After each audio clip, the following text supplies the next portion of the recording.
What happens when two of the most outspoken men in America meet on live TV and everything goes completely off the rails? It was supposed to be a fun, late-night interview, a few laughs, some questions, and a little tension for the cameras. But when Donald Trump sat across from Jimmy Kimmel, no one, not even the producers, could predict how quickly things would spiral out of control. The lights were bright, the crowd was roaring, and from the very first second, the energy in the studio felt different. Trump walked onto the stage, waving confidently, while Kimmel stood with that trademark smirk, the one he saves for moments he knows will go viral. They shook hands, a long, firm handshake, both men trying to prove something without saying a word. The audience cheered, but the air was thick with tension. You could almost feel it, that strange mix of anticipation and disbelief. Kimmel started with a grin. "We've gone back and forth a few times, haven't we?" he joked. The crowd laughed, but Trump didn't. He leaned in, smirked slightly, and said, "I'm not sure I've thought about you that much." The room erupted. Some laughed, others gasped. It was clear from that moment, this wasn't going to be a normal interview. Producers in the control room leaned forward, sensing it too. Every camera was locked in. Every word, every glare, every pause mattered now. It was Trump versus Kimmel, two worlds colliding, and the next few minutes would turn late-night TV into a national spectacle, one that nobody would forget.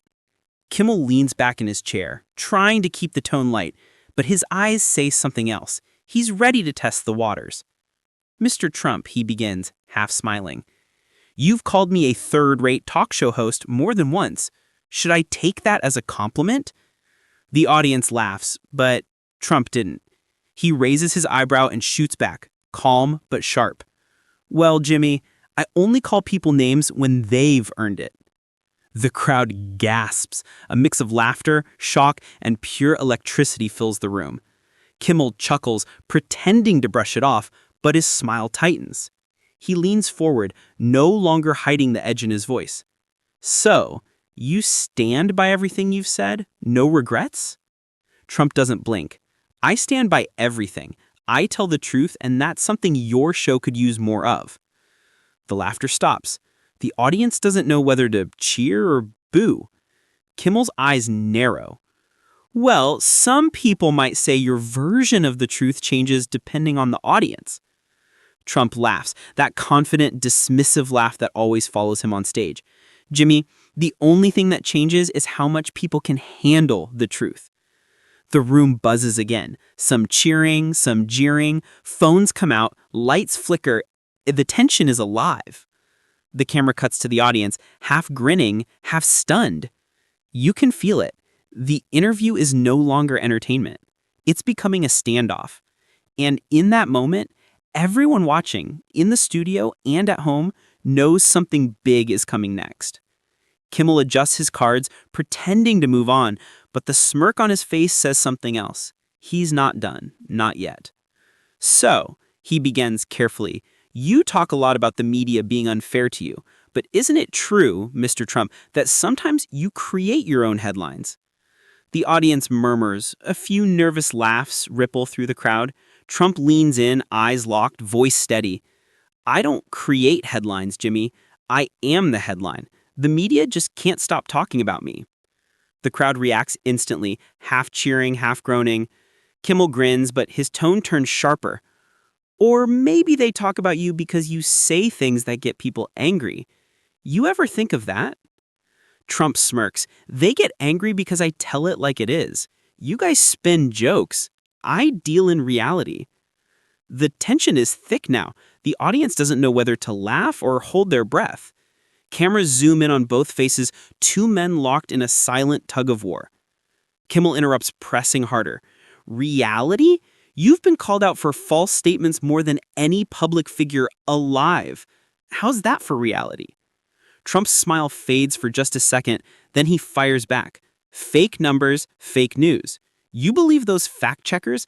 They fact-check jokes now too?" The audience laughs, but this time it feels uneasy. Kimmel tries to regain control. "Well, if it's all fake, then why does it bother you so much?" Trump leans back, that signature grin returning. Because lies don't bother me, liars do. The crowd explodes, gasps, shouts, phones up everywhere. Kimmel sits frozen for a moment, his face caught between a grin and disbelief. The tension has officially boiled over. The laughter's gone, the smiles are gone. This isn't late-night comedy anymore. It's confrontation. And deep down, everyone knows the next words could break the show completely. The air in the studio is heavy now. No one's laughing anymore. Even the band has gone silent. You can hear the tension in every pause, every breath between them. Kimmel shuffles his cards again, pretending to move on, but his voice has changed, tighter, sharper. He looked straight at Trump and said, "Let's be honest. You've said things at your rallies that a lot of Americans find dangerous, even hateful.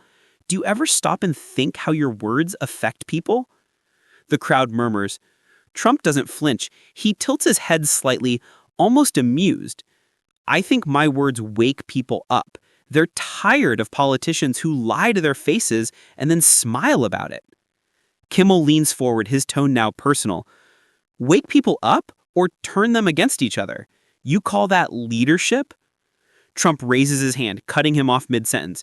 "You don't know what leadership looks like, Jimmy. You sit behind a desk telling jokes written by 10 people, pretending you understand the real world." The audience reacts, loud, divided, chaotic. Some cheer, others boo. The control room scrambles to mute a few shouts. Kimmel fires back, his face red now. "At least I'm honest about what I do. You spread fear and call it truth." Trump leans in, his tone suddenly low and firm. "I call it reality, and that's something Hollywood forgot a long time ago." The crowd gasps. Someone in the front row yells something inaudible. The energy is wild, unpredictable. Kimmel gestures to the screen behind them. "Reality? Let's watch some of it then." The studio screens light up, footage from one of Trump's rallies plays. Chants, loud voices, flags waving. Trump looks at the screen, then back at Kimmel. "That's entertainment, Jimmy. You wouldn't understand." Kimmel's jaw tightens. "Entertainment? Those are real people's lives. This isn't a show, Mr. Trump." The audience erupts, some standing, some shouting over one another. And in that moment, the interview completely loses control. The laughter's gone, the charm is gone. What's left is raw, unfiltered anger. Two men, face to face, neither willing to back down. The breaking point has arrived, and the world is watching. The studio is chaos now, voices overlapping, audience divided, cameras catching every angle of the storm unfolding. The air feels electric, charged with tension and disbelief. Kimmel tries to regain control, raising his hand toward the audience. Hey, let's calm down," he says, forcing a smile that's already cracking. "We can have a conversation without yelling." Trump leans forward, eyes locked at him. "You started the yelling, Jimmy, you and your fake outrage." The audience gasps. Kimmel laughs nervously, but his patience is gone. "Fake outrage? You're the one walking around playing the victim." Trump's tone hardens. "I'm not the victim. I'm the reason people still care about politics in this country." Kimmel stands now, breaking from his chair. "Care or divided? Because from where I'm standing, you've made a career of turning Americans against each other." Trump stands too. Now they're face to face, the audience roaring behind them. "I've made a career of fighting corruption, Jimmy. You wouldn't last one day doing what I do." "Fighting corruption? You're in court more than Congress." That line hits. The audience gasps again, half cheering, half booing. The noise is deafening. Trump points toward Kimmel, voice booming. "You're an activist with a late-night show. You don't care about truth. You care about applause." Kimmel fires back instantly. "At least I'm honest about who I am. Can you say the same?" For a split second, silence. Both men stare at each other, breathing hard, faces tight with anger. The producers are panicking in the booth. The floor manager signals to cut to commercial, but it's too late. The cameras are still rolling, and millions are watching live. Trump turns to the crowd, raising his hand. "You see, this is what the media does. They twist, they spin, they attack, and they call it entertainment." Kimmel shakes his head, muttering under his breath, "You just proved my point." The audience is no longer an audience. They're witnesses to a meltdown. Phones are up everywhere, capturing history in real time. And right there, under the blinding lights of a late-night stage, the line between politics and performance finally disappears. The meltdown is complete. The crowd is a storm, shouting, cheering, booing all at once. The stage feels like it's vibrating from the noise. Trump's face is flushed, his jaw tight. Kimmel stands frozen, cards still in his hand, unsure what to say next.